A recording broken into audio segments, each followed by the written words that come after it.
Bismillahirrahmanirrahim. Assalamualaikum warahmatullahi wabarakatuh.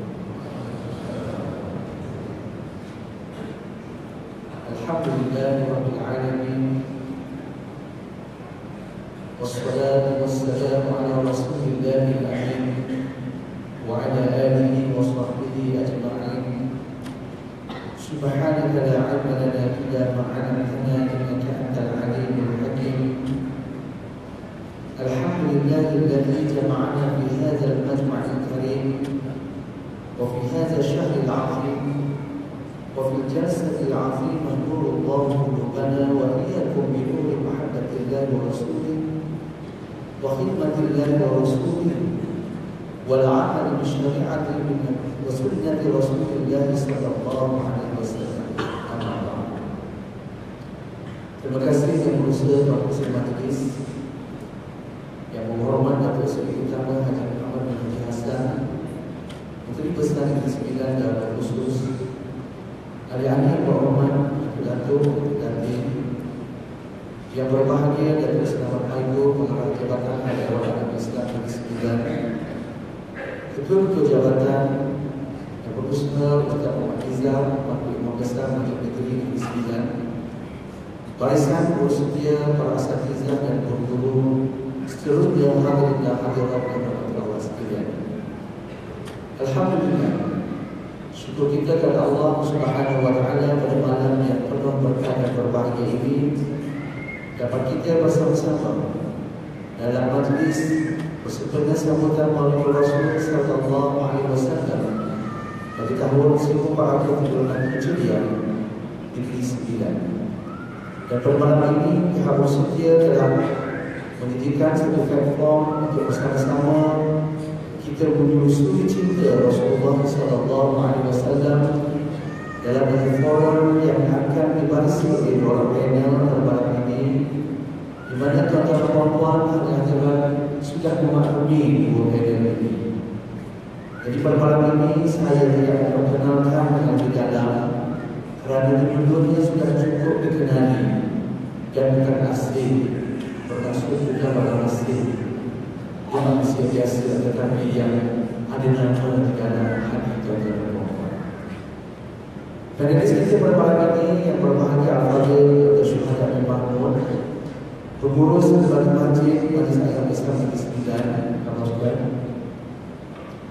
Panelis kita yang kedua yang berbahagia Al-Fadhil Ustaz Pindiu, Kabupaten. Dan insyaAllah pada malam ini kita akan membincangkan satu topik yang jelas tergambar pada malam ini dengan kehadiran tuan-tuan dan puan-puan bagi menzahirkan kecintaan kepada Nabi Muhammad sallallahu alaihi wasallam sebagai manusia yang paling famous, yang paling terkenal di kalangan manusia di dunia ini, sama ada mereka yang beriman ataupun mereka yang tidak beriman. Kerana Nabi Muhammad sallallahu alaihi wasallam telah tercipta dan tercipta oleh Allah Subhanahu wa taala untuk menjadi contoh dan membawa rahmat Allah ke setiap alam. Seperti mana yang Allah katakan dalam Al-Quran, A'udzubillahi minasyaitonir rajim, wa ma arsalnaka illa rahmatan lil alamin. Jadi bagi tujuan tersebut, tuan-tuan dan puan-puan, marilah sama-sama kita mendengar kupasan daripada kedua panel berkaitan dengan tajuk kita pada malam ini agar kecintaan kasih kita kepada baginda Rasulullah sallallahu alaihi wasallam akan terus bersinar dan berabadi di dalam hati kita sehingga hari kiamat insyaallah. Jadi untuk malam ini bagi panel yang pertama yang berbahagia Al-Fadhil Dr. Syuhada, dalam Al-Quran Allah Subhanahu wa taala menyebut, A'udzubillahi minasyaitonir rajim, qul in kuntum tuhibbunallaha fattabi'uni yuhibbukumullah. Salah satu daripada apa yang Allah ajarkan kepada kita, jika kamu benar-benar mencintai aku, maka ikutlah Rasulullah sallallahu alaihi wasallam. Tujuan tersebut mungkin yang berbahagia doktor boleh menguraikan dan menerangkan kepada kita bersama-sama apakah yang dimaksudkan dengan kata cinta sebagai fitrah dan rumpah kehidupan yang diperintahkan oleh Allah Subhanahu wa taala dan Rasulullah sallallahu alaihi wasallam, serta bagaimana fenomena percintaan yang hakiki diridai oleh Allah Subhanahu. Bismillahirrahmanirrahim. Alhamdulillahirabbil alamin. Wa afdhalus salati wa atammu taslimi ala sayyidina Muhammadin tibbil qulubi wa dawamiha wa afiyatil abdan wa shifaiha wa nuril absar wa diyaiha wa qutil arwah wa ghidaiha wa bahjatil nufus wa safaiha wa ala alihi wa sahbihi wa barik wa sallim. Subhanaka la ilma lana illa ma 'allamtana innaka antal alimul hakim. Wala haula wala quwwata illa billahil aliyyil azim. Amma ba'd. Saudara mereka sesama sahabat kami sesekalian yang amat berhormat Datuk Seri Utama Muhammad Haji Hassan Jurusan Bismillah, seluruh barisan eksekutif Perdana Negeri yang hadir, pemimpin-pemimpin masyarakat yang berbahagia, Fadil Datuk Pengarah Jabatan Ahli Wadah Islam Bismillah, muslimin muslimat yang dirahmati Allah Subhanahu wa taala sekalian, apa-apa tuan. Alhamdulillah, malam ini kita sama-sama menyambung perbincangan tentang Sayyidina Rasulullah sallallahu alaihi wasallam. Saya kira tuan, persoalan tentang mahabbah yang dikemukakan oleh Al-Fadhil Tuan Moderator dan Tuan tadi tentang cinta Rasul. Ya, sebelum itu suka saya menyambung sedikit apa yang disebut oleh pemimpin kita tadi yang berhormat besar tentang kesyukuran kita kepada Allah Subhanahu wa taala tentuan di atas nikmat yang sedang dan bakal dan yang telah kita kecapi. Wa in ta'uddu ni'matallahi la tuhsuha. Dan sekiranya kamu cuba untuk menghitung nikmat Allah Subhanahu wa taala, nescaya kamu tidak akan mampu menghitungnya. Maka tuan-tuan, antara nikmat yang paling besar yang kadang-kadang kita terlokeh pandang, tuan-tuan, nikmat pengutusan Nabi Muhammad sallallahu alaihi wasallam.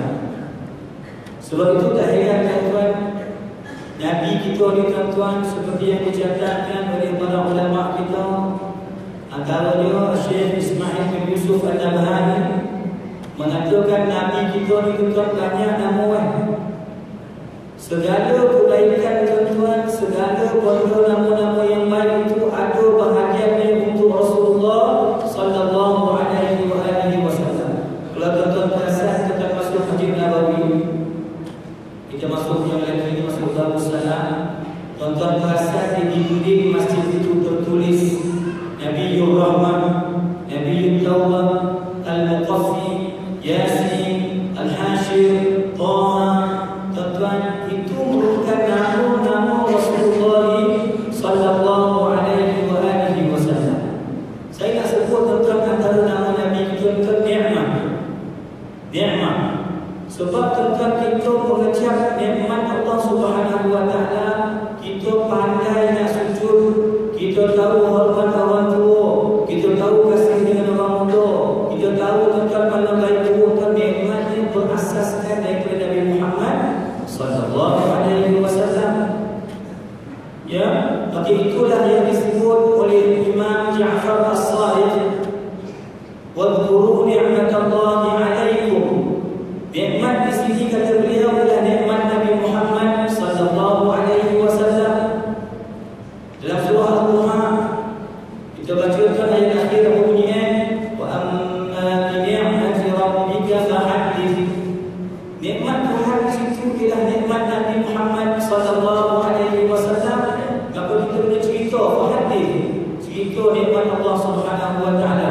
Sebut tuan-tuan kenal dengan nikmat Allah Subhanahu wa taala, maka saya tegaskan sekali lagi tuan-tuan, nikmat yang paling besar nikmat Nabi Muhammad sallallahu alaihi wasallam. Maka tuan-tuan yang dirahmati Allah Subhanahu wa taala, Nabi kita tuan-tuan diutuskan dengan pakej yang sempurna.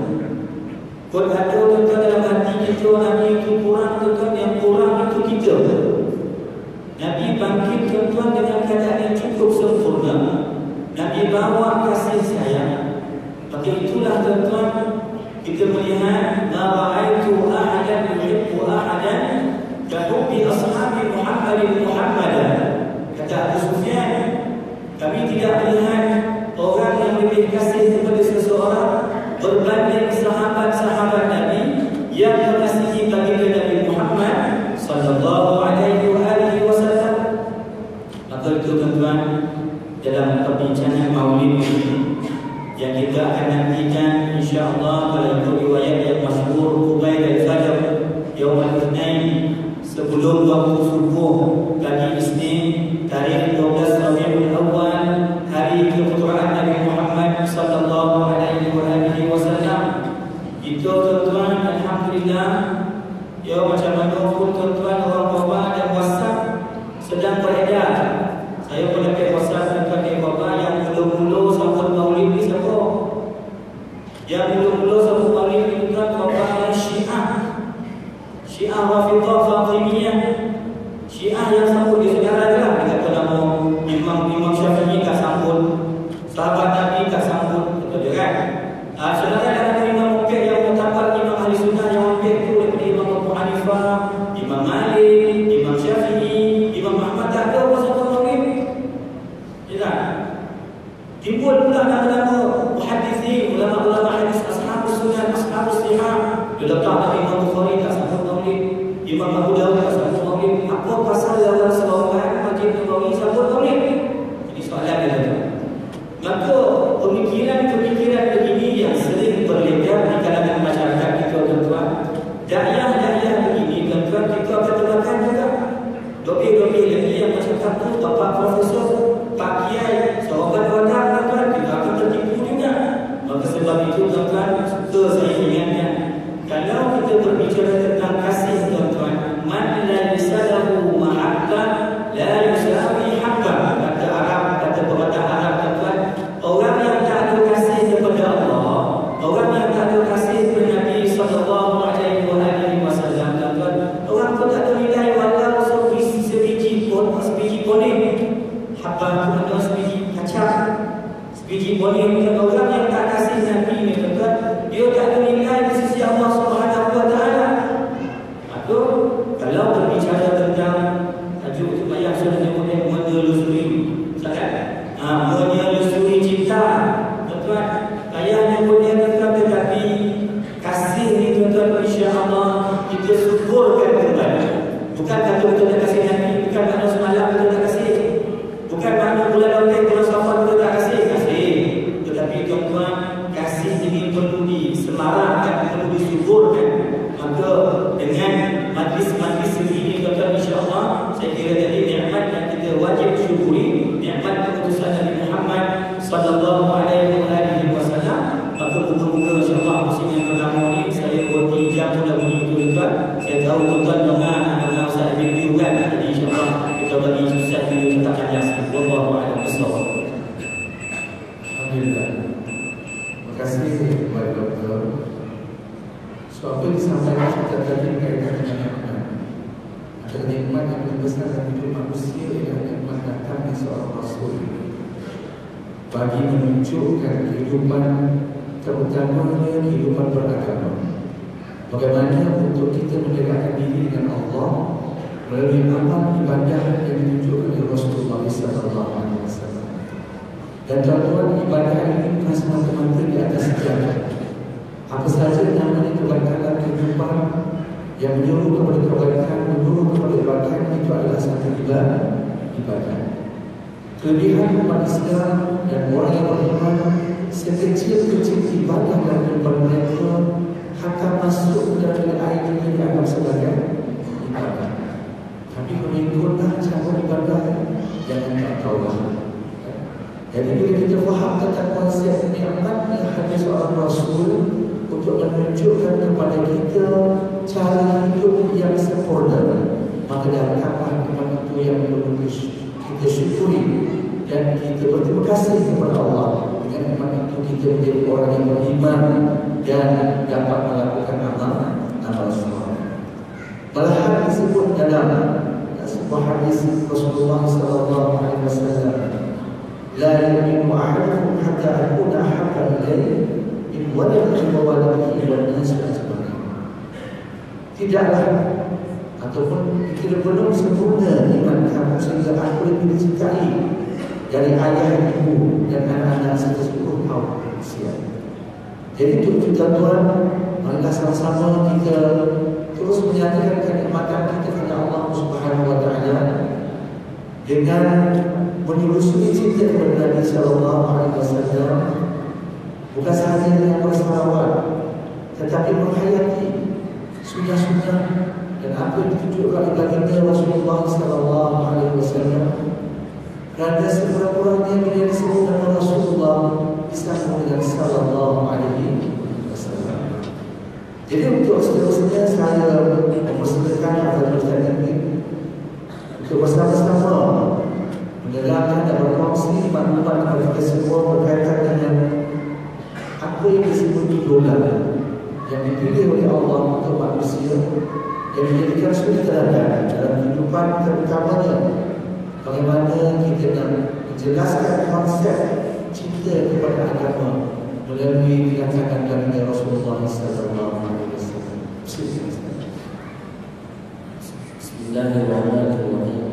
Assalamualaikum warahmatullahi wabarakatuh.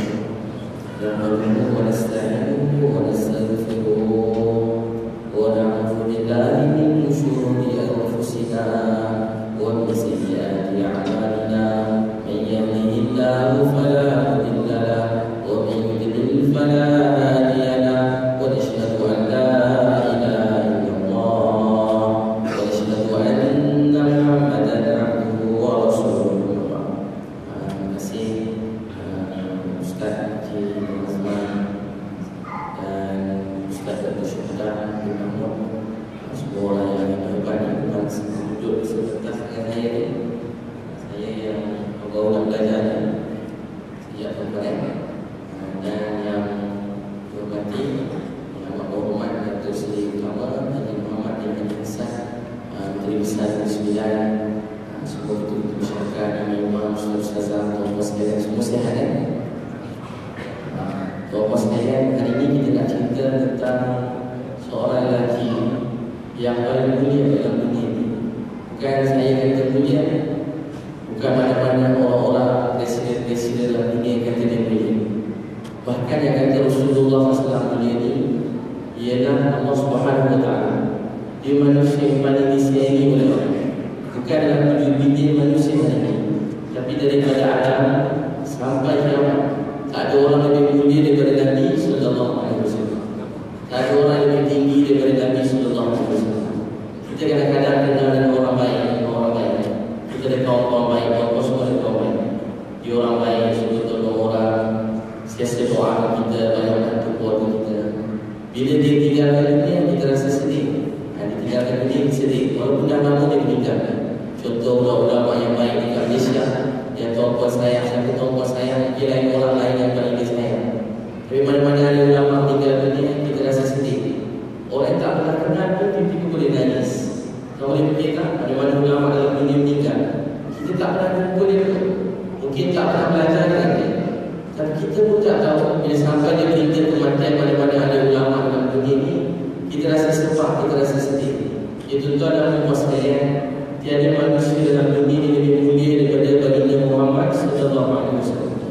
Beliau paling disayangi oleh Allah, paling dicintai oleh Allah.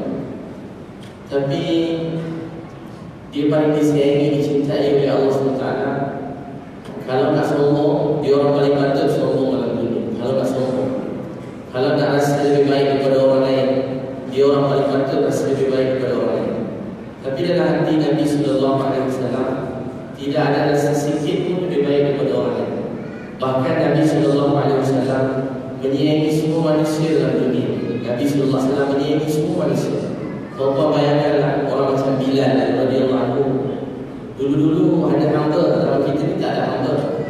Tak ada hamba. Dulu-dulu ada hamba. Ada hamba, tapi bayangkan satu dunia tak pandang siapa tu Bilal. Tak pernah peduli sakit, letih, susah Bilal. Tak pernah tahu keadaan Bilal. Terutamanya kalau orang-orang Arab masa itu kedudukan yang mulia, mereka tak pandang Bilal radhiyallahu anhu. Tapi ada seorang lelaki sanggup tengah malam pergi tolong Bilal radhiyallahu anhu. Orang yang paling mulia, paling disayangi oleh Allah, paling tinggi darjatnya, nama disebut-sebut bukan di bumi, bahkan disebut di langit. Dan itulah pujian dan penghargaan yang sebenarnya, pujian dan penghargaan yang lagi. Tapi tuan-tuan sekalian, orang macam Nabi sallallahu alaihi wasallam, manusia yang paling mulia, sanggup suruh Bilal berehat dan dibuat kerja Bilal radhiyallahu anhu. Di tengah malam tolong Bilal. Hari pertama, hari kedua, hari ketiga, tolong Bilal radhiyallahu anhu. 3 hari tolong Bilal radhiyallahu anhu. Suruh Bilal berehat. Dia kesian tengok Bilal. Dia rasa sayang pada Bilal. Rasa sayang pada Bilal radhiyallahu anhu. Sehingga akhirnya Bilal radhiyallahu anhu kita dengar datang dalam hati dia kecintaan kepada Allah. Nabi tak pandang rendah pada dia. Kalau kita fikir orang macam Bilal, kalau masuk Islam awal-awal dia buat apa? Dia bukan ada harta, dia bukan sesiapa, tak ada beri pengaruh pada siapa-siapa.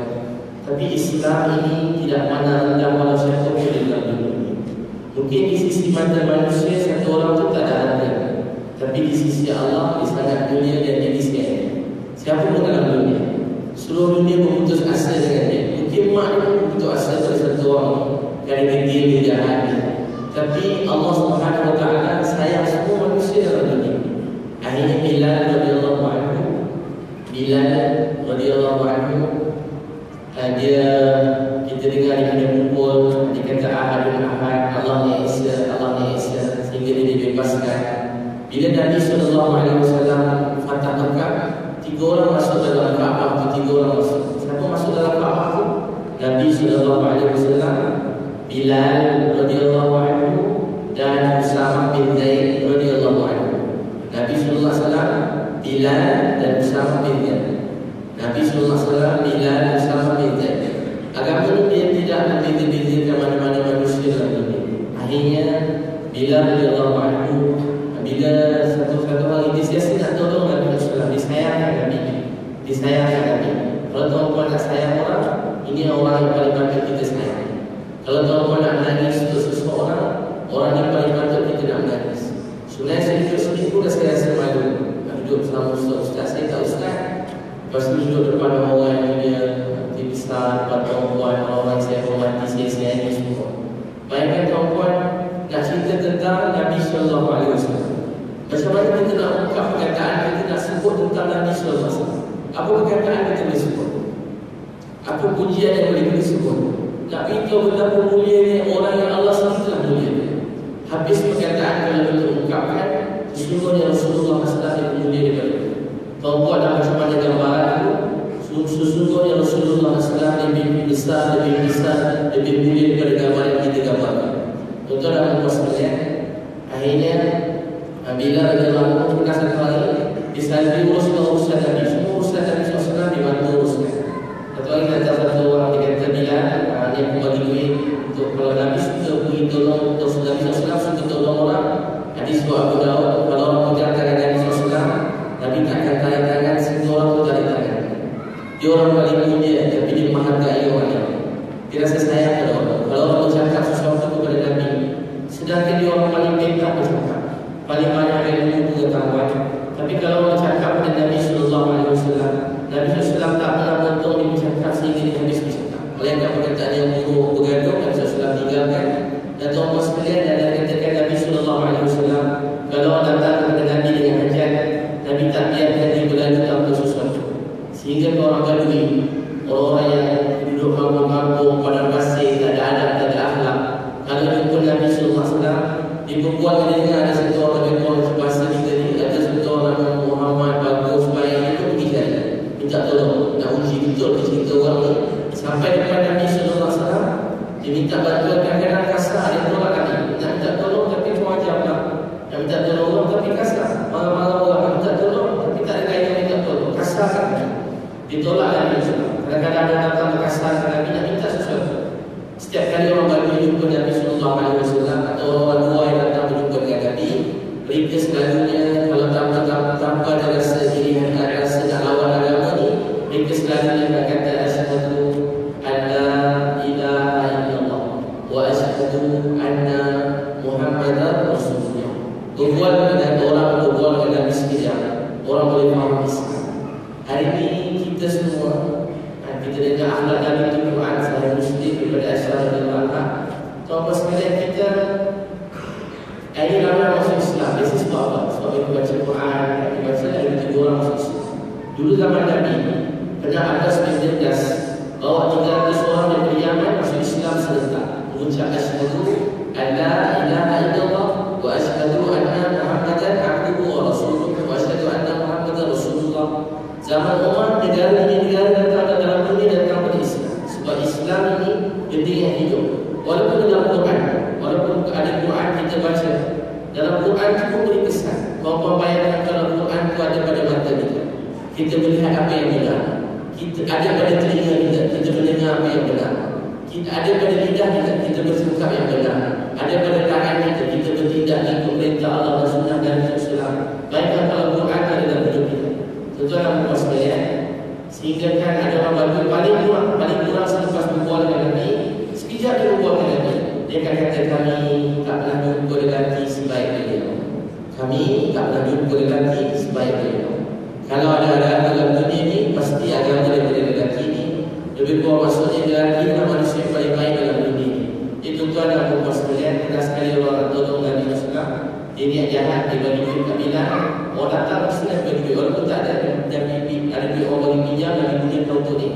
Nabi amanah ni. Tuan-tuan puan sekalian, bila Nabi itu tiba-tiba tak lama, bila dapat duit itu, tiba-tiba baru beberapa hari lagi tunjuk hutang lambat lagi. Dia datang dengan bila dia kata minta duit. Kalau tak bayar, saya akan malukan kamu dan juga akan memalukan baginda Muhammad sallallahu alaihi wasallam. Aku akan malukan kamu dan malukan Nabi. Bila radhiyallahu anhu sayang dan Rasul. Dia tak nak nama Nabi Islam tercemar, tak nak malukan Nabi, tak nak tengok Nabi Islam kena marah atau kena hina dengan siapa-siapa.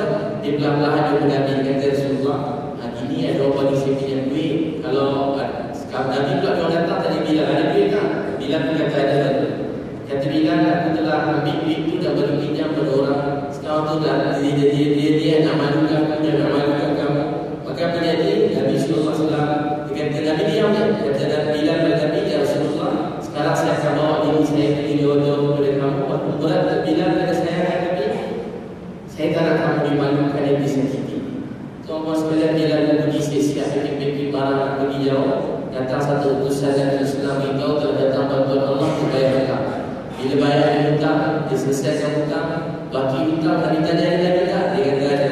Nabi Islam kata aku tak akan balik rumah selagi duit yang ada tu tak dibahagi-bahagikan.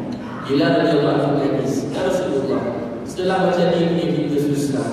Tapi kamu tak boleh tidur kalau ada harta di rumah. Tuan-tuan sekalian, saya punya Rasulullah habiskan harta untuk orang lain. Sejujurnya nak kata ada seorang lelaki yang sangat sayang anak kita, lebih pada kita sayang anak kita. Kita balik jauh-jauh kepada anak-anak kita, kita cium anak saya datang suap makanan, anak bawa tu kecil datang suap makanan, kita nangis. Kita teringat sedar anak kita suap makanan untuk kita, sedar anak kita suap makanan untuk kita. Anak-anak Nabi sallallahu alaihi wasallam, Zainab berusia 10 tahun, dia sapu apa? Pasir yang tabung Nabi adalah itu sahabat. Waktu petang-petang Zainab ni dikatakan ada yang cantik, awal umur 10 tahun lagi, dia paling kecil. Dia keluar rumah, dia petang-petang sebelum mandi dia keluar, dia cari Nabi Rasulullah, tengok jantung. Dia bersihkan ayah. Dia kata, wahai Rasulullah ayah, siapa yang tergambar bawa macam ni pada ayah? Kata Nabi Zainab, tak ada apa-apa sikit. Dia dah jatuh, dia pukul, dia kata Zainab, tak ada apa-apa sikit. Kalau nak benci manusia dalam dunia, orang paling patut benci manusia anak-anak Nabi. Sebab anak-anak dia hari-hari tengok bapa dia susah, Nabi nak sebarkan Islam pada kita. Tapi tak ada manusia dalam dunia ini manusia yang lain lebih daripada anak-anak Rasulullah SAW. Tak ada orang yang bersifat akhlak begitu mulia lebih daripada anak-anak Nabi SAW. Seperti mana akhlak Rasulullah, seperti itu akhlak anak-anak Nabi SAW. Akhirnya kaum sekalian, bila Nabi SAW wafat, dia telah tinggalkan bagi jauh. Dan satu masa, mula-mula Zakaria ceritakan, satu masa dia telah mimpi Nabi SAW kata, wahai Bilal, kamu dah lama tak ziarah aku, datanglah ziarah aku.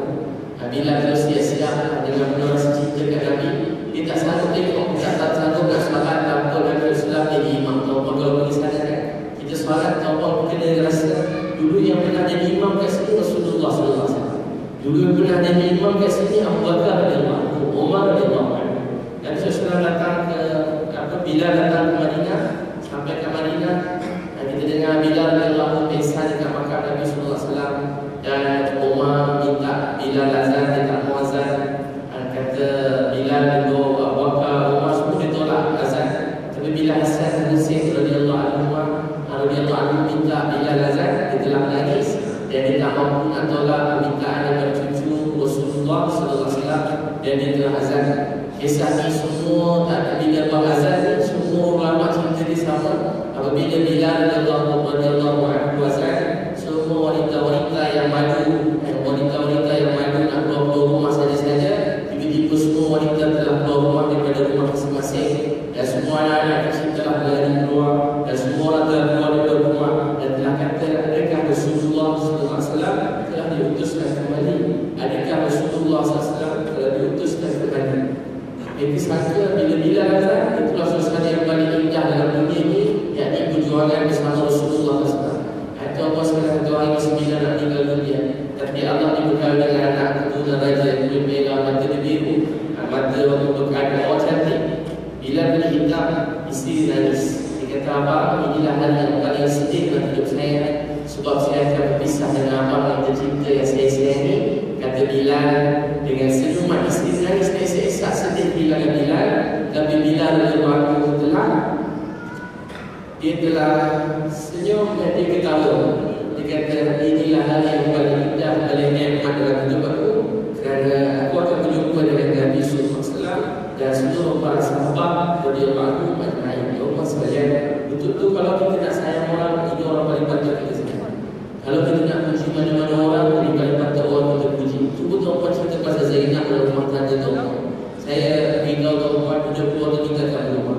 Kalau anak kita kenal Zainab, hidup anak kita kat rumah. Saya pernah jumpa orang jahat-jahat betul, kasar, jahat, tak reti sopan santun, semua jumpa dia mesti kena. Tapi semenjak dia berbual, bercakap pasal Nabi sallallahu alaihi wasallam, orang yang paling jahat, dia besar dalam keadaan suasana keluarga pun tak ada akhlak, tapi orang mesti tengok depan mata saya, dia bercakap pasal Nabi dan hidup dia berubah. Tuan-tuan yang cuba bercakap pasal Rasulullah SAW, hidup kita berubah. Betul-betul tuan-tuan, kita kena rasa sayang pada semua manusia dalam dunia ini. Ini keinginan Nabi sallallahu alaihi wasallam untuk bawa supaya yang kita selalu baca dalam kata Rasulullah min anfusikum azizun alaihi ma antum harisun alaikum bil mu'minina raufur rahim fa in tawallaw faqul hasbiyallahu la ilaha illa hu alaihi tawakkaltu wa rabbul arsyil azim. Rasulullah sallallahu alaihi wasallam sangat apa yang kita rasa susah payah kita Rasulullah sallallahu alaihi wasallam. Ada tak orang macam ni dalam dunia? Dia tamatkan kebaikan untuk kita. Nabi SAW nakkan kita semua ni bahagia masuk surga. Nabi tak nak mana-mana orang masuk neraka. Nabi SAW tak nak satu orang pun kita masuk neraka. Itu tuan dan puan sekalian, sebab itu kita kena belajar berjuang dalam hidup kita. Belajar berjuang dalam hidup sungguh-sungguh, bawa perintah Allah, bawa sunnah Nabi sallallahu alaihi wasallam. Boleh insya-Allah tuan. Contoh mau pegang tangan Rasulullah, cuba pegang tangan Rasulullah, tak pegang dosa. Adik ketua tu kena taat. Selagi tak suruh yang haram, kami pilih puasa sikit. Ada pegang tangan Rasulullah, ada semua pegang tangan Rasulullah. Boleh pegang ni, tak pegang tak boleh tidur malam nanti. Semua pegang kan. Dulu Nabi suka pegang tangan sahabat. So Ustaz saya suka pegang tangan ni, saya berserah dulu lah. Besar pegang tangan. So pegang boleh pegang Rasulullah. Ada rasa sayang tak kat Rasulullah? Ada rasa lain macam? Cuba kata kat Rasulullah, saya sayang Allah kerana Allah. Tahu pada Allah punya sunnah. Pegang tangan, satu lafazkan sayang kepada orang Islam ini. Satu pegang tangan, satu lafazkan sayang. Jangan benci orang tak tahu sejak bila kita orang Islam. Sambil lalu dia benci orang. Tengok orang lalu dia. Sambil lalu tak semua orang. Tuan orang banyak sayang semua orang. Nabi SAW duduk dalam majlis. Nabi kata nak tak tunjuk penghulu syurga bagi umat terdahulu dan kemudian. Dan disuai Ahmad tiba-tiba orang dan orang datang dalam majlis kecuali Nabi-Nabi. Kedudukan dua orang ni bawa pada semua Nabi-Nabi, tapi manusia paling afdal. Di depan kita Abu Bakar dan Umar datang dalam keadaan keduanya sedang berpegang tangan. Dua orang Islam dirasa sayang kepada orang Islam. Itu adalah maksudnya kita kena belajar cinta ini. Sayang kepada Islam. Sebelum tidur setiap malam doa saya diajar saya. Ustaz saya doa ya Allah. Saya teringin dan tengok Nabi SAW. Sebelum tidur setiap malam doa. Akan tak teringin orang bercinta, mesti teringin nak jumpa. Sebab tu sahabat dia lalu hidup dengan cinta.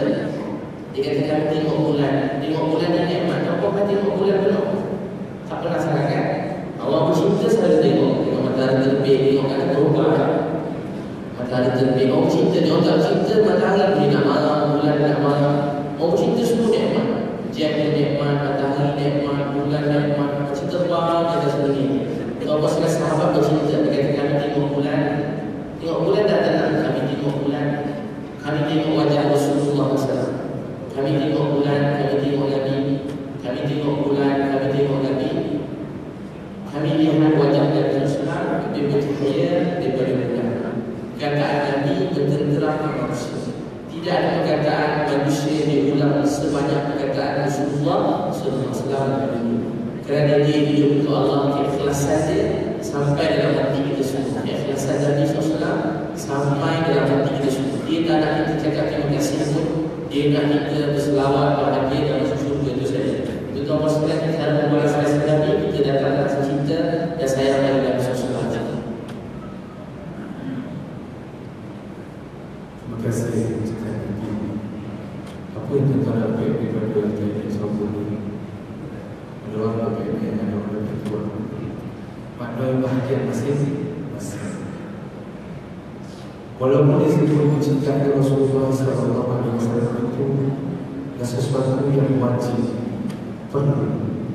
Dan untuk mencintai itu perlukan perjuangan, perlukan pengorbanan. Mengorbankan itu mengorbankan hawa nafsu, mengorbankan jiwa raga, mengorbankan pemikiran. Macam anak muda sekarang ini, anak-anak muda yang duduk dalam sesuatu yang akan membawa kita kepada Allah dan Rasul, itu adalah satu pengorbanan untuk usia muda dia. Sebab usia muda dia, tuan-tuan, kita akan berjuang dengan diri sendiri. Sebab kita akan diuji dengan berbagai nikmat duniawi yang kita nampak dengan mata semuanya indah dalam. Tetapi dalam keadaan itu sebenarnya Allah mendatangkan ujian kepada diri masing-masing. Bagaimana kita nak menguruskan perasaan, pemikiran dan tindakan kita. Dan kalau saya sebut ujian itu untuk orang muda, orang tua itu tak ujian dia. Lagi bos lah ujian dia. Orang tua pun cinta sekarang. Buruk orang mana. Cinta yang tak betul lah. Tapi kalau cinta kepada kehidupan yang disuruh oleh Allah SWT, maka setiap itu akan mendapat ganjaran yang baik di sisi dia, insyaAllah. Jadi tuan-tuan, kita dah 85 baru pusingan pertama. Kita dah 8 pusingan. Tuan-tuan sanggup kan? Sanggup. Kita orang tak sanggup belum makan malam. Jadi untuk pusingan kedua dan tuan-tuan, kita akan teruskan lagi topik kita menyusui cinta ini. Yang mana kalau kita dengar Ustaz ini sebut tentang Rasulullah SAW, bagaimana cinta para sahabat tidak melihat kecintaan lain melainkan kecintaan kepada Nabi SAW.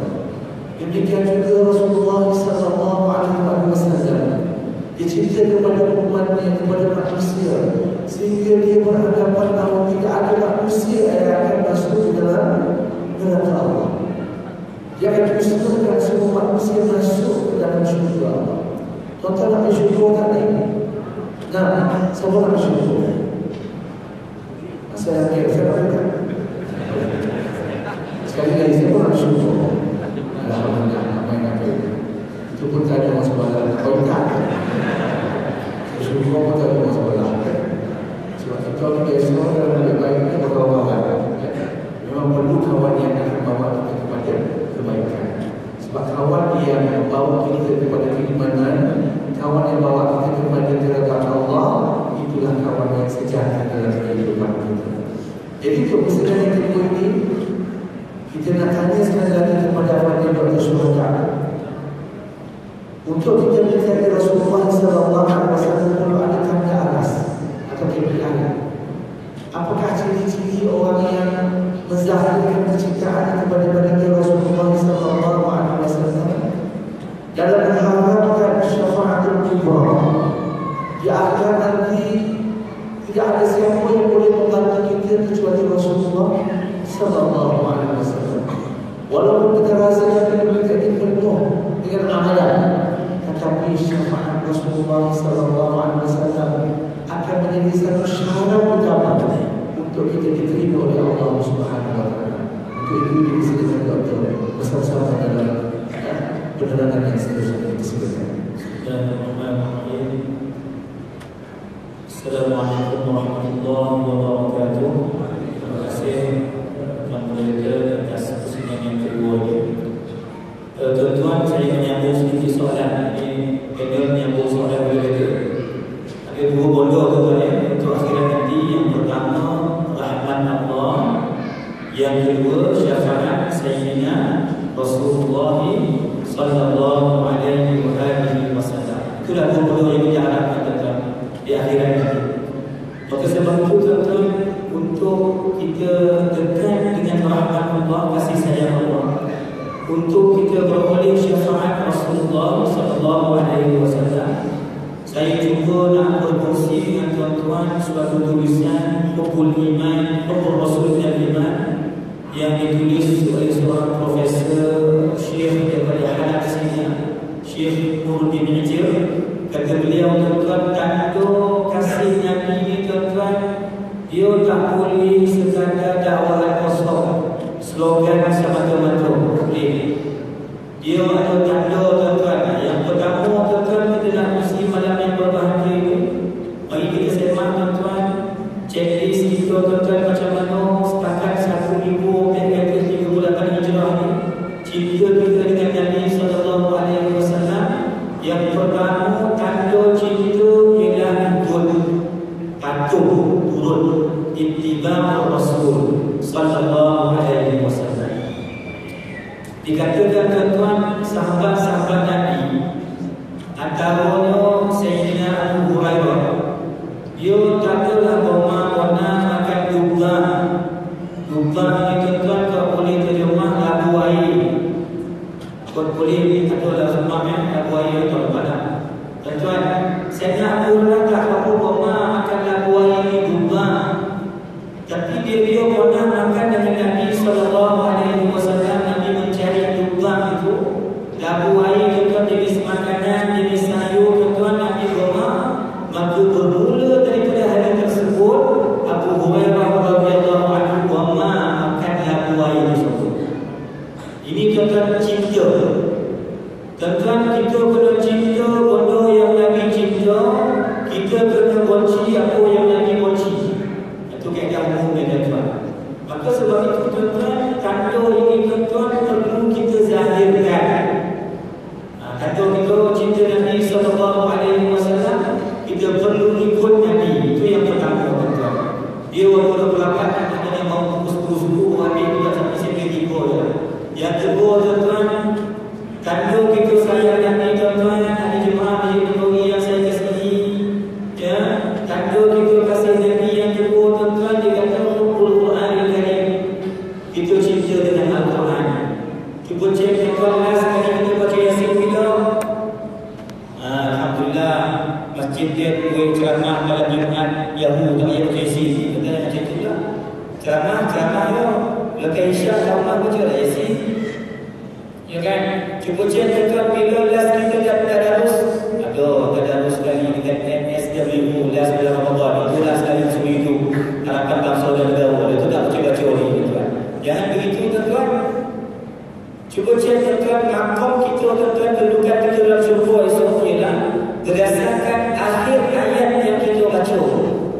Maknanya tuan-tuan, kodanya kita baca, okey, tinggilah makom kita di sisi Allah Subhanahu wa ta'ala. Maka orang yang cinta Quran tuan-tuan, itu bertanda dia cinta dengan Nabi Muhammad sallallahu alaihi wasallam. Tuan-tuan, kalau nak cerita baca Quran kan jarang, tapi oleh kerana masa kita tak izinkan, saya nak beralih tuan-tuan kepada poin yang ketiga. Tanda KPI yang nak kata orang putih ini tuan-tuan, tanda ciri kita kasih Nabi sallallahu alaihi wasallam ialah kita ni tuan-tuan rajin galak membaca hadis-hadis Nabi sallallahu alaihi wasallam. Kadang-kadang tuan-tuan kuliah-kuliah yang berlangsung kalau di Seremban ni tuan-tuan, saya kira alhamdulillah ya, kita punya grup WhatsApp kuliah itu cukup meriah. Saya kira alhamdulillah pengajian-pengajian kita dan untuk bulan ni je banyak ulama-ulama yang hadir. Terima kasih Datuk Seri yang hadir ya untuk menjadi penceramah-penceramah sebelum Maulid tentang diskusi kita, tuan-tuan, perbincangan tentang sunnah di Kompleks As-Sa'adah sedang berjalan kitab Al-Adhkar Imam Nawawi.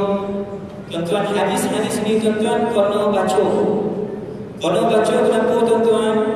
Sebab sumber rujukan kita tuan-tuan antara yang kedua selepas Quran pastinya ialah sunnah ataupun hadis Nabi sallallahu alaihi wasallam.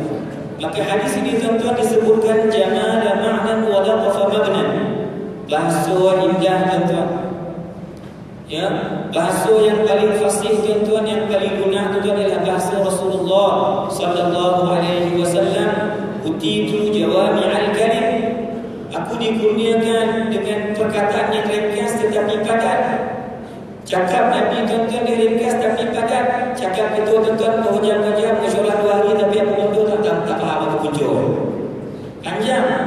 Tapi Nabi tuan-tuan sallallahu alaihi wasallam yang kita kasihi ini, yang kita contoh ini tuan, kita kena baca hadis-hadis Nabi sallallahu alaihi wasallam. Cuba tanya, tadi Ustaz Iblis suruh pegang tangan, moderator suruh angkat tangan, saya pun ada modal nak suruh aku tuan-tuan. Tuan diam je lah, dengarlah cakap saya ni.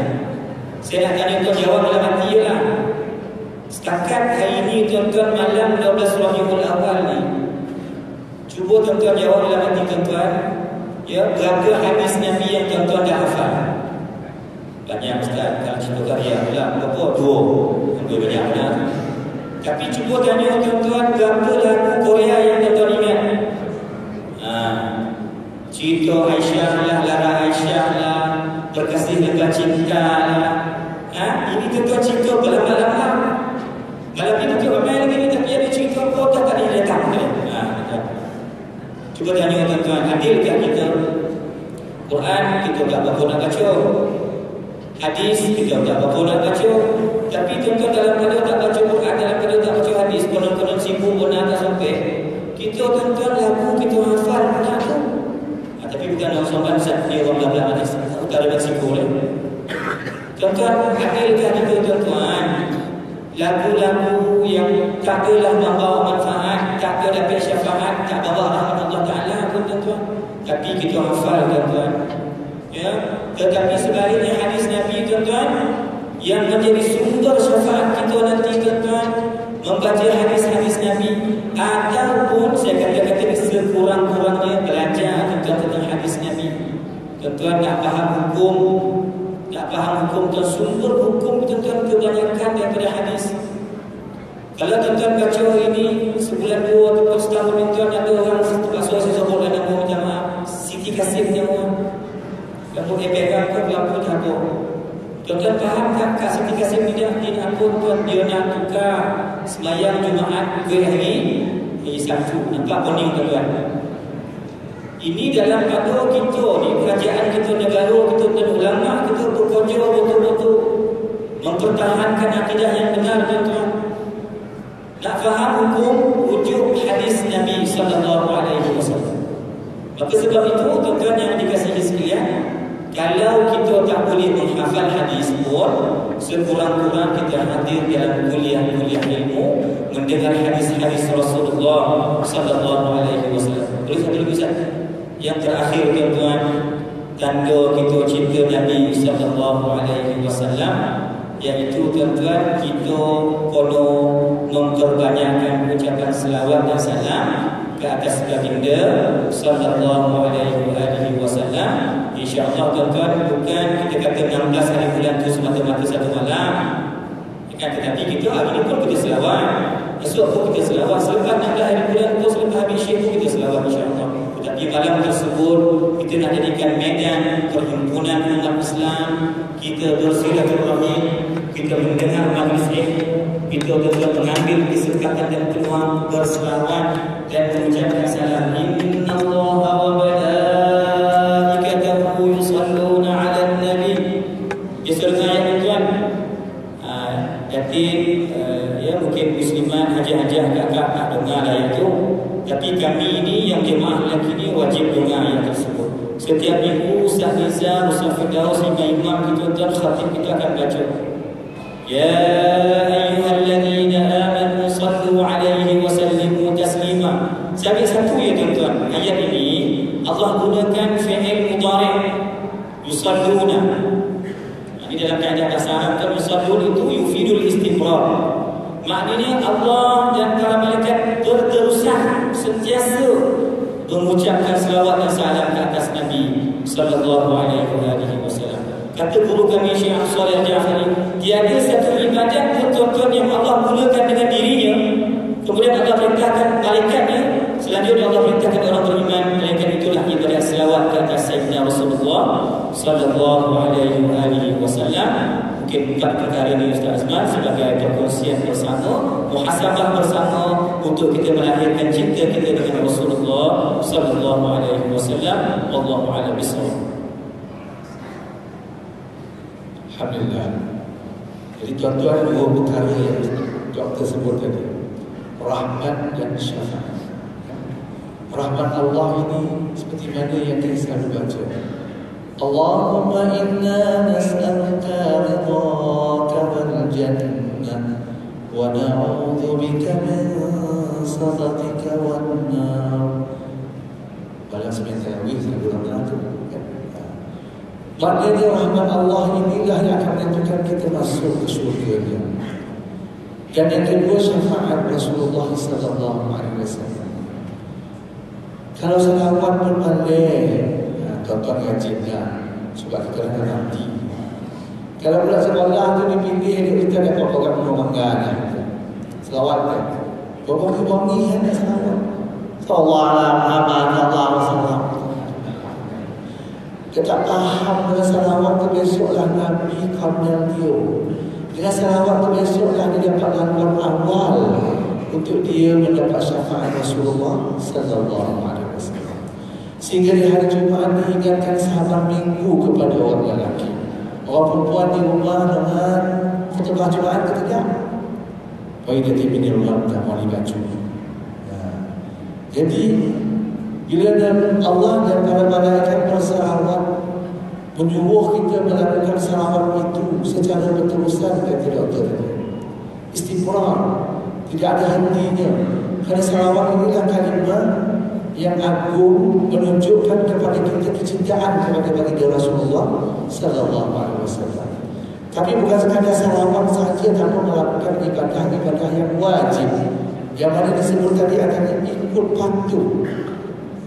Baca hadis, kita tahu sembahyang ni melalui mana? Hadis Rasulullah sallallahu alaihi wasallam. Sallu kama ra'aytumuni usalli. Kita tak tahu dah sembahyang sehingga Nabi menunjukkan bagaimana cara ibadah sembahyang itu mengikut hakikat solat yang sebenarnya. Tuan-tuan hadirin yang dirahmati Allah sekalian, kita teruskan dengan penerangan yang akan disampaikan oleh Ustaz Fadil, Ustaz Ibn Yu, yang mana Ustaz Rasulullah sallallahu alaihi wasallam ni bila tak ada di dunia ini, dia akan meneruskan legasinya adalah Ahlul Bait di para sahabat serta pengikut-pengikutnya. Yang diterbaik dalam sebuah hadis yang diriwayatkan oleh Abu Hurairah radhiyallahu anhu. Yang terbaik di antara kamu sekalian ialah yang terbaik perlakuan terhadap Ahlul Baitku setelah aku kembali kepada Allah Subhanahu wa taala. Jadi bagaimana kita perlu menyatakan konsep cinta kepada keluarga Rasulullah sallallahu alaihi wasallam, anak-anak baginda yang akan menjadi contoh teladan dan sunnah dalam kehidupan berkeluarga. Untuk itu Ustaz terangkan kepada kami bagaimanakah kita boleh menjadikan contoh kedua hasanah dalam kita membina institusi keluarga solehah melalui apa yang ditunjukkan oleh baginda Rasulullah sallallahu alaihi wasallam. Itu saja. Jadi teruskan lagi tuan-tuan ya. Jadi alhamdulillah, hadis riwayat Ahmad, pernah Nabi sallallahu alaihi wasallam pada rumah, Nabi pegang tangan Sayyidina Hasan, Nabi pegang tangan Sayyidina Husain, Nabi pegang tangan Sayyidina Ali radhiyallahu anhu. Sampai balik rumah mereka pegang tangan. Sampai balik rumah Nabi SAW pegang tangan Sayyidina Ali, Hasan, Husain, hadis riwayat Ahmad. Sampai balik rumah dia pegang tangan. Rasulullah SAW pegang tangan. Dia orang yang paling sibuk dalam dunia, orang paling penat. Tak ada orang dalam dunia lebih sibuk daripada Rasulullah sallallahu alaihi wasallam. Kita sibuk waktu siang, malam mungkin kita boleh tidur juga, lena, berdengkur. Dalam Bukhari, Nabi SAW, para Nabi-Nabi, mereka tidur tapi hati mereka berjaga. Nabi-Nabi tidur, hati berjaga. Allah, kita boleh tidur, hati berjaga. Tengah jaga pun boleh tidur kan. Tengah macam dengar tapi pun dah tak ada dah. Nabi SAW tengah malam pernah saya Muslim, dia menangis sepanjang malam. Dia menangis sepanjang malam sampai Jibril datang tanya, ya Rasulullah, kenapa menangis ni? Lebih kurang bahasanya, kenapa menangis ni? Nabi kata, ya Allah, ampunkan dosa umat aku. Sepanjang malam dia menangis, dia kata, ya Allah, ampunkan dosa umat aku. Jibril kata, maksudnya Allah akan ampunkan dosa umat aku. 3 kali Nabi SAW sujud malam tu. Sepanjang malam Nabi SAW menangis. Orang yang macam lelaki ni, yakni Rasulullah SAW. Tapi bila dia balik rumah, dia boleh pegang tangan Sayyidina Ali, Hasan dan Husain.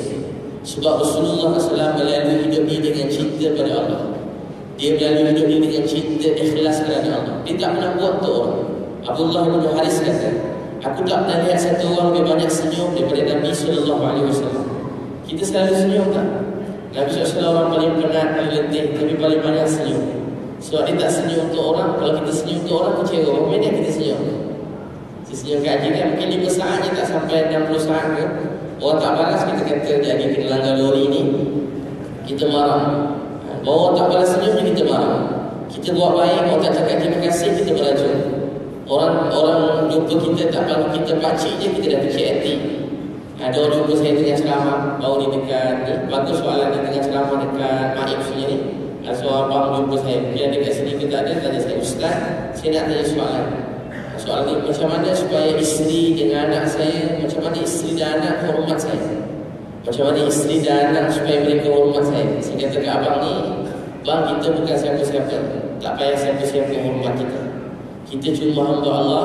Kita cuma siapa? Kita cuma hamba Allah, umat Nabi SAW. Dalam hati kita seolah-olah ayah dalam hati kita. Isteri yang awak tak payah hormat abang, seolah-olah macam tu. Tak payah layan abang. Dalam hati pada anak-anak, tak payah pedulikan ayah, tak payah bagi duit. Ayah cuma nak satu je, ayah nak kau masuk syurga. Ayah nak esok subuh sama-sama dengan ayah pergi masjid. Mungkin ayah tak sempat tengok kau jadi doktor, jadi arkitek, tak sempat tengok kau jadi peniaga, tak sempat tengok jadi cikgu, jadi ustaz. Tapi kalau sama-sama dengan ayah esok pergi subuh, hati ayah rasa bahagia. Begitu pada isteri yang tak apalah, tak layan abang, tak hormat abang, tak pedulikan abang, tapi abang sayangkan awak dan abang nak pegang tangan awak sampai masuk syurga. Isteri pun sama, tak apalah abang, tak bawa peduli sangat saya, tak terima kasih, tak puji saya. Cakap anak tak apalah nak, tapi mak nak satu je. Mak berjanji nak pegang tangan adik keluarga ni masuk syurga. Inilah cinta Rasulullah SAW. Dia sayang kita semua dan dia tak nak apa-apa balasan. Dia cuma nak kita bahagia. Dia tuan-tuan sekalian, sebab tu kita nak belajar. Rasulullah SAW sayang keluarga. Sampai kat rumah, Nabi SAW ambil Sayyidina Hasan, Nabi letak ke kanan. Nabi SAW cium Hasan radhiyallahu anhu. Nabi ambil Sayyidina Husain, Nabi letak ke kiri. Nabi SAW cium Husain radhiyallahu anhu. Tangan kanan Nabi peluk Sayyidina Ali. Nabi SAW cium Ali radhiyallahu anhu. Tangan kiri Nabi SAW peluk Fatimah. Nabi SAW cium Fatimah radhiyallahu anha. Umur Nabi masih tetap kurang 55 tahun. Nabi kata, ya Allah, saya sangat sayang dengan keluarga saya. Ya Allah, sayangilah mereka dan sayangilah orang-orang yang menyayangi mereka. Ya Allah, saya sangat sayang keluarga saya. Ya Allah, sayangi mereka dan sayangi orang-orang yang menyayangi mereka. Nabi kata, ya Allah, saya sangat sayang dengan keluarga saya. Sayangi mereka dan sayangi orang-orang yang menyayangi mereka. Anak-anak Nabi SAW menanggung bagai kesusahan dalam dunia. Nabi ada anak 6 orang, 7 orang anak Nabi, 7 orang. 6 anak Nabi SAW meninggal masa Nabi SAW hidup. Nabi wafat 63 tahun. Tapi 6 anak Nabi dah tak ada. Tuan-tuan bayangkan orang paling baik dalam dunia. Kita ada kawan, saya seorang kawan dulu. Dia puaskan sekali cuaca bertempat. Anak sulung dia pelajar cemerlang kat UTM Sudan, kawan baik saya. Dia sangat baik, cakap pun macam ayah dia, dakwah dia, kasih sayang dia, kerajinan dia belajar. Banyak dapat tawaran kerja. Dia pergi belajar, dia pergi dakwah satu tempat, balik-balik dia meninggal dunia. Dia bawa motor, ada lori langgar, dia meninggal dunia. Masa saya nak jumpa ayah dia, saya kawan daripada kecil. Saya tak tahu apa saya nak cakap ke ayah dia. Saya tertanya dalam hati, dia orang baik, anak dia orang baik. Baru anak sulung pula, tuan-tuan bayang, anak meninggal sebulan sedih. Tapi kalau anak tu umur 10 tahun meninggal lagi sedih. Tapi nak cakap apa ke ayah dia? Saya nak cakap pun tak tahu nak cakap macam mana. Saya nak tanya tuan-puan, kalau tuan-puan diberi peluang, kalau sekiranya Allah beri peluang tuan-tuan untuk jumpa Nabi sallallahu alaihi wasallam di akhirat nanti, di masyarakat dalam surga. Apa tuan-tuan nak cakap pada Nabi sallallahu alaihi wasallam? Apa tuan-tuan nak cakap? Nama anak Nabi meninggal demi perjuangan agama. Zainab telah mengandung ditombak. Cuma kerana bapa dia nama Muhammad sallallahu alaihi wasallam. Nama Nabi Muhammad dia dilembing, ditombak, dijatuh daripada unta, disakit berpanjangan sampai beliau meninggal dunia. Ruqayyah Ummu Kalsum diceraikan oleh ramai orang oleh Utbah Utaibah. Salah seorang telah tarik baju Nabi sampai koyak. Hina anak Nabi. Kita ada anak perempuan, kita berjaga baik-baik, didik dengan baik, sifat baik. Lima orang pulang anak kita dengan penghinaan. Anak Nabi pasti boleh orang pulang yang hina. Sebab tu kalau kita lelaki, kita dah tak suka isteri kita, kita kena pulangkan mereka dengan baik pada mak ayah mereka. Kita ada anak perempuan, orang buat lebih kuat pada anak perempuan, kita pukul, marah, siapa suka? Kita tak boleh tahan. Samalah kalau kita ada isteri. Sebab tu tuan-tuan dan puan sekalian, kita kena belajar. Nabi SAW sangat sayang keluarga. Itu belajar menyayangi keluarga. Dulu kita sayang dia sebab dia cantik, kita sayang dia sebab dia handsome, kita sayang dia sebab mungkin dia seseorang. Hari ini kita sayang dia kerana Allah perintah kita sayang keluarga kita. Allah perintah kita sayang keluarga kita. Contoh apa pegang lagi tangan sebelah, pegang tangan sebelah, pegang kata ya Allah. Saya tak cakap dosa kan? Itu guru dia. Ya Allah, saya sangat sayangkan keluarga saya. Ya Allah, sayangi mereka. Ya Allah, sayangi orang-orang yang menyayangi mereka. Ya Allah, letakkan dalam hati kami, keluarga kami, cinta dan sayang pada Rasulullah SAW, cinta dan sayang pada Khadijah radhiyallahu anha, cinta dan sayang pada Zainab radhiyallahu anha, cinta dan sayang pada Ruqayyah, Ummu Kalsum, Fatimah, rasa sayang pada keluarga Nabi Rasulullah. Jangan tidur malam ni selagi belum tahu siapa tu Zainab. Jangan tidur malam ni selagi tak tahu siapa tu Ruqayyah, Ummu Kalsum, Fatimah. Tuan-tuan dan puan sekalian, kata Nabi, siapa nak rumah di dekat dengan rumah Nabi sallallahu alaihi wasallam dalam syurga? Siapa nak dekat rumah Nabi dalam syurga? Kalau tuan-tuan dapat ni, tuan-tuan paling bahagia.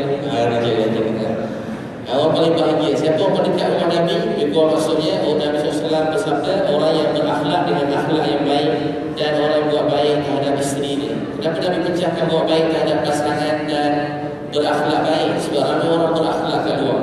Dengan semua orang kita lemah lembut, kita baik penyantun, tapi ukuran kemuncak akhlak bagaimana kita layan mak kita, macam mana kita layan isteri kita, macam mana kita layan suami kita, macam mana kita layan anak-anak kita. Itulah ukuran agama yang pada diri kita. Kita kadang-kadang dalam sekarang balik rumah kan, handphone ni kita guna untuk kita, tapi sampai rumah kita pegang handphone. Antara sifat orang Islam, satu hadis Nabi, saya ambil ujung ni ya. Dia kata antara sifat orang Islam masuk rumah beri salam. Antara sifat orang Islam tu masuk rumah beri salam. Jadi kita beri salam doakan keluarga, tapi sampai rumah kita pegang phone. Anak datang kita suruh ke tepi, isteri datang suruh kita ke tepi. Saya pergi satu kedai makan, restoran tengah malam kat Kepong. Satu keluarga semua satu kedai semua pegang phone. Satu orang tak pegang phone. Itu kali pertama saya nampak semua pegang phone. Satu kedai pegang phone. Satu keluarga Cina tak pegang. Bukan sebab saya Cina lah, sikit kan. Saya keluar dia. Keluarga Cina tak pegang phone, bagus Cina ni. Tiba-tiba lepas order dia mau keluar phone juga. Sama juga rupanya pegang phone. Jadi anak ayah yang tua tu, mungkin isteri dia tak ada, dia berbual dengan cucu dia. Cucu semua sibuk main game apa semua. Dia berbual dengan anak dia, nampak cerdik, nampak pandai, nampak yang berduit tu anak dia tu yang belanja. Bayangkan tuan-tuan, anak yang pandai, nampak cerdik, pakaian lawa, bapak dia cakap, dia boleh buat macam ni. Dia pegang phone lah. Dia tengok phone tak berhenti, dia cakap dengan bapak dia. Jumpa bapak mungkin kita kalau duduk jauh-jauh pada mak ayah, entah 2-3 bulan sekali pun dapat jumpa, dapat belanja sekali. Pegang phone sini, ayah cakap. Dia macam buat macam anak ayah tu macam anak-anak dia. Dia angguk-angguk. Saya tengok ayah dia berlagu. Saya berazam dalam hati semenjak saya tengok tu, saya kata Allah, saya rasa sedih tengok tu, saya kata ya Allah bantu saya. Saya tak akan pernah buka phone depan bapak saya tanpa saya minta izin dari dia. Kalau adik-adik saya buka phone depan mak ayah saya beritahu kan, saya bisik. Mak ayah kita pun tak tahu berapa lama lagi dalam dunia ni sampai hati buka phone depan mak ayah. Untuk ke depan mak ayah, tutup phone kita. Depan pasangan anak-anak kita, saya sekali ke rumah sekejap je kita ke rumah sebenarnya. Tak sampai sejam. Balik masjid 11.30, pukul 10 sampai rumah 11 anak-anak dah tidur. Sejam je ke rumah. Tapi sampai hati kita sejam je kita buka phone. Phone ni kita beli mahal, kita beli dia, bukan dia beli kita. Kita guna dengan baik. Tuan-tuan sekalian, apa jadi? Ayah dia masuk kereta. Saya ingat ayah dia mengajuk lah. Saya sedih tengok. Tapi tak lama tiba-tiba dia keluar iPad besar. Penyayang sama juga. Jadi tuan-tuan sekalian, belajar berkasih sayang kerana Allah Subhanahu Wa Taala. Belajar rasa cinta. Saya nak beritahu bapa amalan, saya nak beritahu amalan ni. Yang pertama, satu keluarga selalu gaduh. Dia tanya Rasulullah, saya bergaduh dengan pasangan saya. Nabi Sallallahu Alaihi Wasallam tanya makan berjemaah tak? Nabi jawab pendek je. Nabi perkataan Nabi sikit, tapi dia ikhlas, kesan sampai hari. Kita cakap, saya cakap banyak, tapi sebab tak daripada hati. Mungkin saya niat untuk supaya tuan-tuan puji, saya niat supaya tuan-tuan ketawa, saya niat supaya tuan-tuan buat apa-apa. Sedangkan selama ni yang beri kita, yang muliakan kita Allah, tiba kita berubah niat dalam hidup kita. Jadi tuan-tuan sekalian, lepas tu apa jadi? Rasulullah kita makan berjemaah, dia pun makan berjemaah. Lepas dia makan berjemaah, dia terus tak bergaduh, jadi berkasih sayang. Imam Nawawi kata dua sunnah, satu makan berjemaah, satu makan dan satu bekas yang sama. Tak boleh makan dalam tulang. Tak tulang pun pinggan, boleh. Tulang sesakan kan. Makan dalam pinggan. Jadi sebelum balik nanti jangan balik rumah selagi tak beli tulang. Siapa ni nak makan dalam tulang? Paling kurang sekali sehari. Kalau beli tulang. Kalau boleh dalam Bukhari kata sunnah suap makanan dalam mulut isteri, dalam mulut keluarga dan anak-anak suap. Suap dalam mulut mereka. Boleh buat insya-Allah. Siapa ni yang nak buat? Ada kawan saya sekarang macam ni kat Kelantan. Tiba-tiba seorang artis sudah berhijrah ke kedai makan. Kata Ustaz, insya-Allah nak ambil sunnah Nabi nak suap Ustaz. Kata kan, saya rasa Ustaz kalau Ustaz pergi insya-Allah suap isteri haji je lah. Dia kata apa sih nak suap Ustaz juga, insya-Allah bismillah Ustaz, bismillah kan. Saya rasa macam kembang-kembang gitu kan. Tangan dia dulu panjang juga kan. Tengah gaul pula nasi belauk pagi-pagi tu. Begitu masuk saya kembang-kembang. Rasa macam 3 hari tak payah makan. Tak apalagi saya kata lebih orang mukmin lain syifa makanan dia jangan geli tangan orang. Pernah Nabi ni dihargai orang. Pada satu sahabat tangan dia siapa? Dia penyakit gitulah. Dia pun malu lari lah. Dan Nabi disayangkan Nabi. Tapi Nabi kata mai sini makan dengan. Tuan boleh bayar.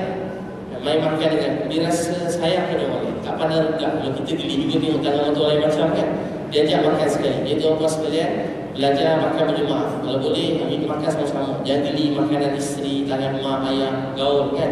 Kalau dulu kat madrasah dia orang lebih-lebih tu, dia orang hirup kuah tu. Sedap juga dengar kan. Hirup kuah tu. Sekali saya makan pun dekat masjid, ada kuah, dia orang gini minum. Dia kata Ustaz sekarang giliran Ustaz lah. Saya kata ya Allah, sudah kan. Tengok ada hari makan kat madrasah pula campur kicap sikit kan. Hari kicap tu ada tulang-tulang pula sesuduk nasi kan. Saya berdoa ya Allah jangan sampai giliran saya. Dia pusing ada pusing. Tiba-tiba ada sikit. Alhamdulillah. Saya tak apa habis kan insya-Allah berkat. Tiba-tiba yang suatu kata yang pelajaran dia tak cukup untuk Ustaz tambah. Dia tambah lagi kari tu kan. Dia tambah kari. Saya pun terpaksa kan, minum juga kan. Jadi tuan-tuan sekalian belajar makan berjemaah baik nanti satu. Kedua, dalam rumah tangga hidupkan amalan bacaan Quran dan hadis Nabi Sallallahu Alaihi Wasallam. Ini membezakan rumah kita orang Islam dengan orang bukan Islam. Rumah yang tak ada Quran dibacakan adalah tempat tinggalnya syaitan. Rumah tak ada Quran, syaitan. Syaitan tu kan kerja mengasuh kita, menjerit kita. Syaitan ni buat kita rasa malas nak buat baik. Anak-anak jadi pemalas, jadi penakut, bekerja tak bermalas, takut, nak cuba benda baru, takut. Orang yang paling berani dalam dunia, orang yang takut ke Allah.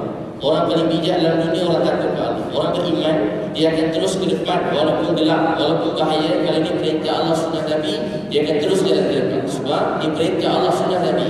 Tuan-tuan sekalian, dalam rumah hidupkan bacaan Quran dan hadis Nabi Sallallahu Alaihi Wasallam.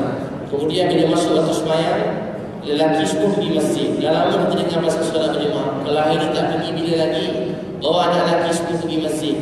Pegang tangan anak lelaki pergi masjid. Pergi sama-sama, balik sama-sama. Kak Umar beli kain kampan, balik TV. Inna lillahi wa inna ilaihi raji'un. Masuk waktu maghrib, TV meninggal.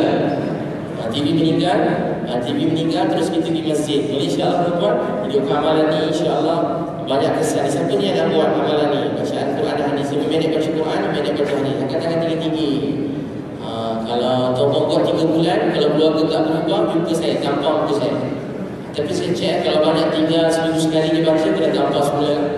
Tuan-tuan hidup insya-Allah bacaan Quran dan hadis Rasulullah dan sembahyang Jumaat di masjid. 3 lah, makan berjemaah, solat berjemaah dan baca Quran dan hadis bersama keluarga.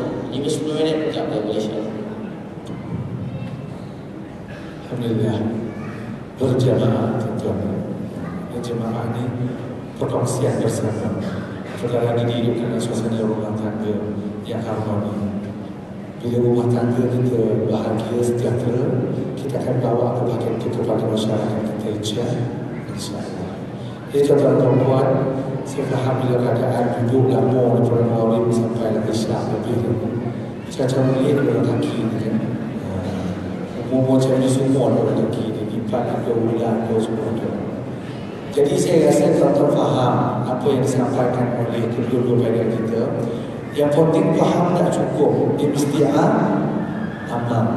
Dan amal itu datang daripada kekuatan keimanan kita kepada Allah Subhanahu Wa Taala. Jadi untuk tujuan itu persilakan akhir kita pada malam ini yang berbahagia doktor simpulkan sedikit ya untuk para hadirin supaya malam ini taklah kosong. Puan-puan yang benda yang kita akan mula letak dalam hati dan fikiran kita untuk kita amalkan bersama-sama insya-Allah. Bismillahirrahmanirrahim. Sebagai kesimpulan, saya suka berkongsi dengan tuan-tuan sebuah hadis Nabi sallallahu alaihi wasallam. Ada seorang lelaki bertemu Nabi sallallahu alaihi wasallam dan bertanya, "Matas sa'ah?" Ya Rasulullah, bilakah berlakunya kiamat? Dia tanya tarikh kiamat bila. Nabi tanya tuan-tuan kepada lelaki tersebut, "Ma a'dadta laha?" Apakah persediaan kamu tentang kiamat ni? Tanya kiamat, pada bersedia ke belum? Maka jawab lelaki tersebut tuan-tuan, dia kata, "Ma," dalam hadis ini disebutkan tuan-tuan, dia kata, ya, "Ma la syada illa an yuhibbullaha wa rasulahu."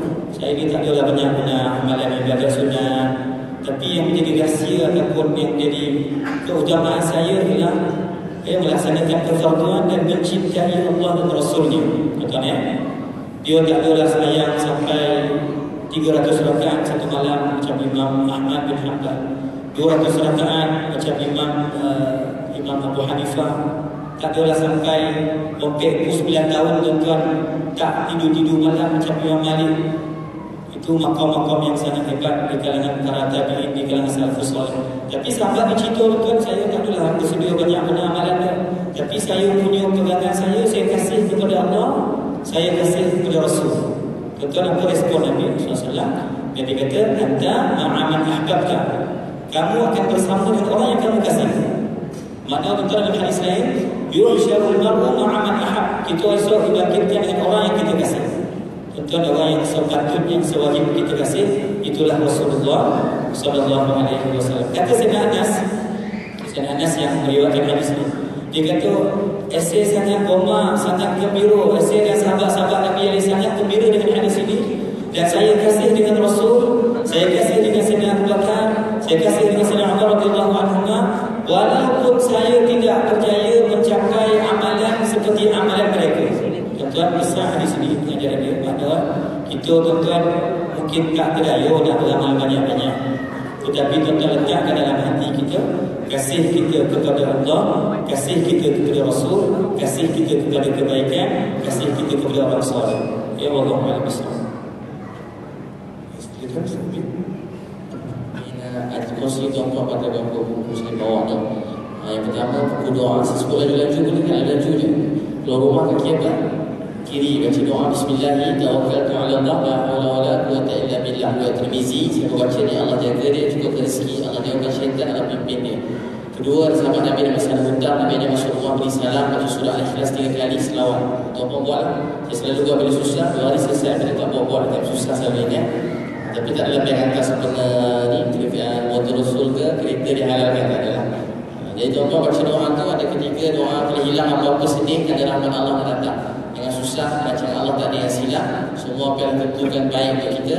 Baca bila sedih, baca inna lillahi wa inna ilaihi raji'un, semua daripada Allah, kembali pada Allah. Allahumma ajurni gandarkan fi musibati dan musibah wa akhlif li, gantikan khairan minha. Musyalamah baca doa ni, sangat sedih suami dia meninggal, faham terlalu juga.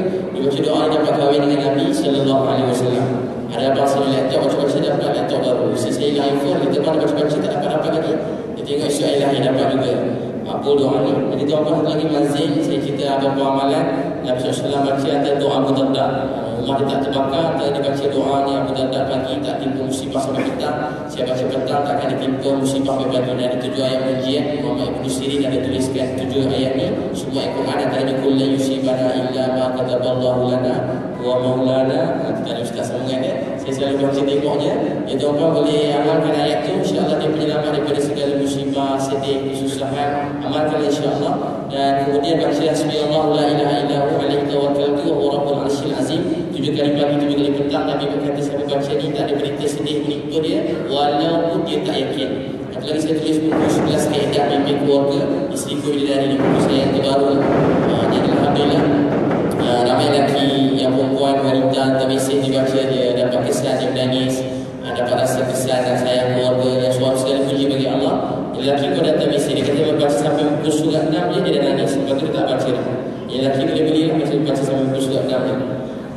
Satu lagi buku perjalanan hidup umat tentang orang yang mati syahid, saya kumpul ni, saya cuma kumpulkan je, saya tak ada tambah-tambah cerita tentang orang yang mati syahid. Bukan nak suruh perang, tapi supaya kita menyayangi dan menghargai agama ni, sebarkan agama ni dengan dakwah dan kasih sayang. Kemudian saya tulis buku Menelusuri Cinta, tajuk ceramah ni kan, tapi tak ada kaitan dengan ni. Menelusuri cinta, orang semakin dekat dengan Allah, semakin mencintai dan menyayangi Allah, dan semakin menghargai keluarga. Kerana kita dekat dengan Allah, sebut nama Allah makin manis, sebut nama Nabi SAW makin manis, dan kita bila dengan keluarga kita makin sayang. Semoga Allah beri taufik kita amal sampai ke syurga. Alhamdulillah. Syukur kita kepada Allah Subhanahu wa taala kerana apa yang dihajatkan oleh pihak penganjur malam ini untuk membincangkan menelusuri cinta sudah dapat kita fahami bersama-sama. Dan apa yang diperkatakan oleh guru panel akan menjadi panduan pengajaran, amalan dan juga ikutan kita bersama-sama insya-Allah. Alhamdulillah juga 2 perkara telah kita laksanakan dalam program ini, iaitu solat dan syarahan. 31 boleh makan insya-Allah. Jadi semoga apa yang kita dengar akan berkekuatan untuk kita amalkan. Dan saya mewakili penduduk panel dan barisan setia mohon ampun dan maaf di atas kekurangan, kekhilafan dan kesalahan yang kami lakukan dalam keadaan tidak sedar. Yang baik itu datang dari Allah, kurang itu kelemahan kita sebagai manusia biasa. Saya akhiri kalam kami, wabillahi taufiq wal hidayah. Assalamualaikum warahmatullahi wabarakatuh.